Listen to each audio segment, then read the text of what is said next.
so you can get right in and have a roof over your head temporarily. This was an absolutely creepy place. It was terrible. I hated it. It was filthy, and I had no shade on the window. What's really very disturbing at ground level. And I felt very sorry for myself in this situation until I began to look around and see that my neighbors in this motel were all, that I was living in relative luxury compared to them because I had a room to myself.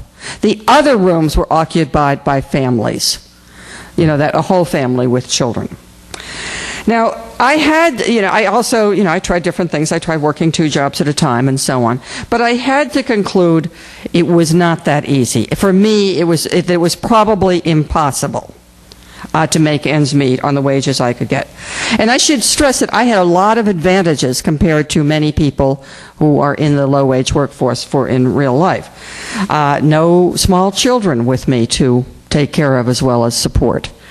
Tried to get my kids to come with me, but I don't know, there's a point when they just don't want to go on some weird journalistic experiment in trailer parks with mom.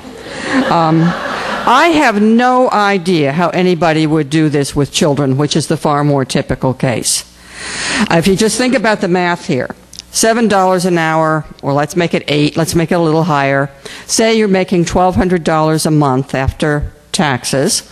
If you have rent, which is going to be $500 a month, optimistically, then child care, very conservatively, is going to be $500 a month if you have small children. So that's $1,000 before you have spent a penny on food, gas, toiletries, medical care, whatever. There's subsidized help with child care for many low-wage people, but not anywhere near enough. I shouldn't say many. The estimate is that only 1 out of 7 eligible families are getting federal subsidies for child care, meaning that 86% of those who need it are not getting any. Now, another advantage I had, in addition to not having children with me, and I'm not real happy to report this as an advantage, but being white is an advantage. And it took me a while to figure this out. That I actually believe, I can't prove it, but that I was being steered to slightly better paying jobs than I would have been steered to as a person of color, which is, I think, very sad thing to have to say about today in the 21st century. Now, how do people get by, the people I worked with, for example? Well, there's 2 basic strategies. One is you live with other people and combine wages to pay rent. And I saw people who, could be a spouse, a boyfriend, or a very ad hoc arrangement just, to get by with, and one that may not last long. And, of course, people working more than one job, which I think is fairly typical. But, many people I met were not making it by any stretch of the imagination. I worked alongside women who were homeless. And, the shocking thing to me was not so much that they were homeless, but that they did not consider themselves to be homeless. Because today in America, if you have a vehicle to sleep in, you don't count yourself as homeless. You're not on the street. You feel differently about it. I worked alongside women, and it was mostly women, not all that I was working with, who were not getting enough to eat, certainly not during the workday. And my middle-class bias, when I first noticed female coworkers skipping lunch or just eating like a little bag of Doritos for lunch, my middle-class thing was to think, oh, she must be on a diet. Well, that shows how little I knew or understood. They had no money and very little food at home. Now, standing back from my own experience, looking back on it, one thing I learned is the meaninglessness of the official poverty level. According to that official poverty level, only about 12% of Americans are poor. But we all know, and I'd be happy to talk about this more if you want when we get to discussion, that official poverty level is completely out of date. It's based only on the cost of food. It does not take into account the cost of housing, which is what has skyrocketed. Estimates of how many people are actually living in poverty today coming from the Department of Labor was, Department of Labor under Bush too, found 20% of Americans living in poverty. The Economic Policy Institute found before the economic downturn that 29% of Americans with children under 12 at home do not make enough to make ends meet.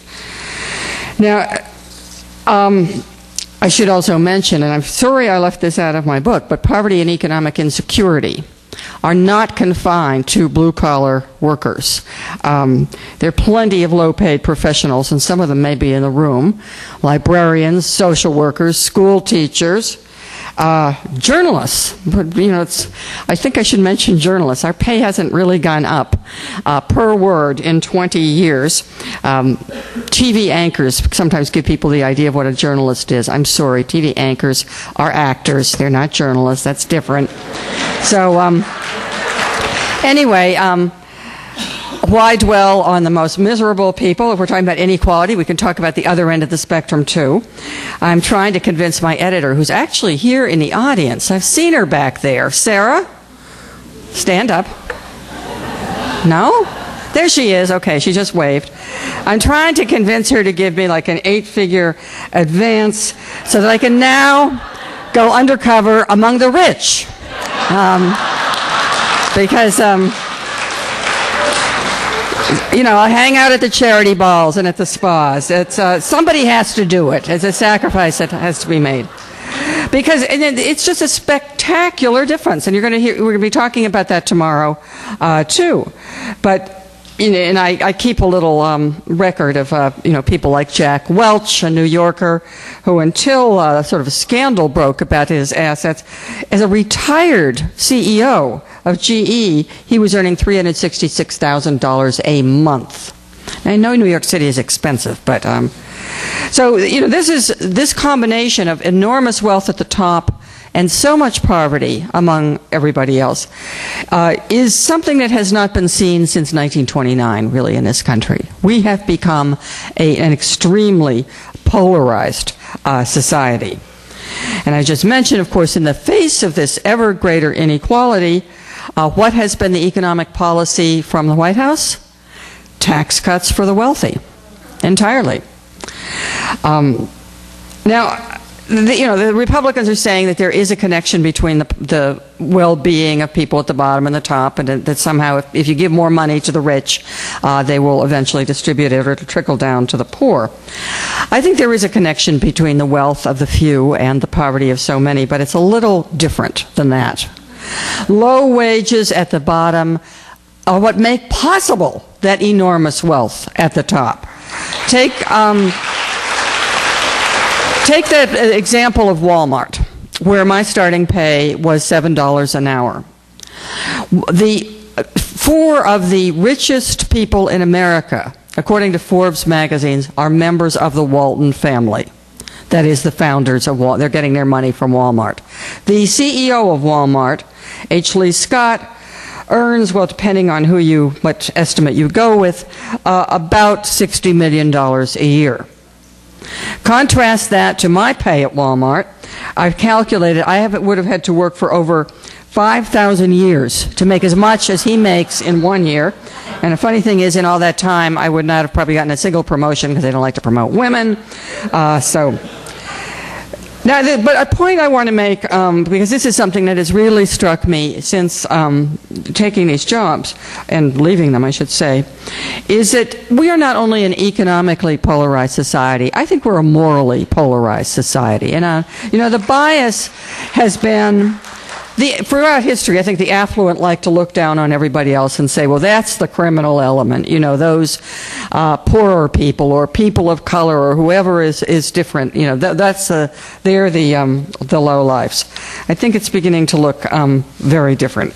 Remember those personality tests I mentioned. You know, if you are at the bottom of the hierarchy, you have to be a perfect straight arrow. You would turn in your mother if she even thought of stealing something from the boss. And we know, though, at the top, you know, from the corporate scandals that continue to unravel, that apparently anything goes. You know, I just want to illustrate with something from the Walmart orientation program. It takes 8 hours. We get oriented. They show you a video about theft. And it shows a guy at the cash register, and he starts stuffing bills into his pocket.